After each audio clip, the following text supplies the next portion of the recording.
estar invitando y abriendo nuestros espacios para la formación, la capacitación en temas tan relevantes como la gestión cultural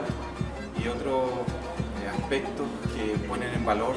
al pueblo mapuche y todas sus oportunidades de desarrollo, que además son también el futuro de la macrozona sur. Agradezco también a los profesionales de Cume Muñén,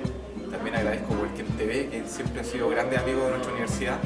y la verdad que nuestras aulas y toda nuestra voluntad también va a estar siempre abierta para todos los miembros de esta gran comunidad.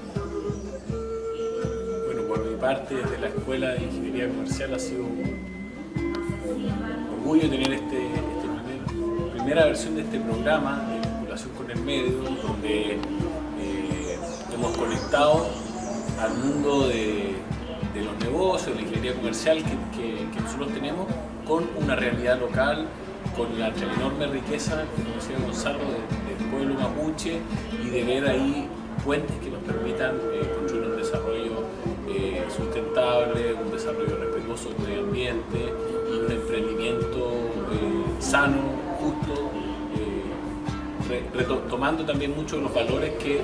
nosotros también aprendemos cuando hacemos estos programas. Así que les damos las gracias por haber participado, por haber con tanto entusiasmo sido parte de este programa, que ojalá se repita y se transforme en una tradición de la escuela.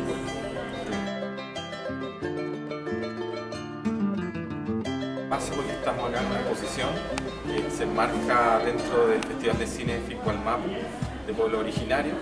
o algo que ya es tradicional de nuestra Araucanía, y esta exposición de artistas que se llama Filqui, que particularmente en esta versión la sumatoria de varios artistas, la mayoría mapuches, pero también algunos extranjeros que trabajaron en una comunidad en torno a una temática que tiene que ver con los territorios en tensión, y que obviamente los dejo a todos invitados a que vengan a las exposiciones de la Universidad Mayor a ver este trabajo que la verdad que es un aporte.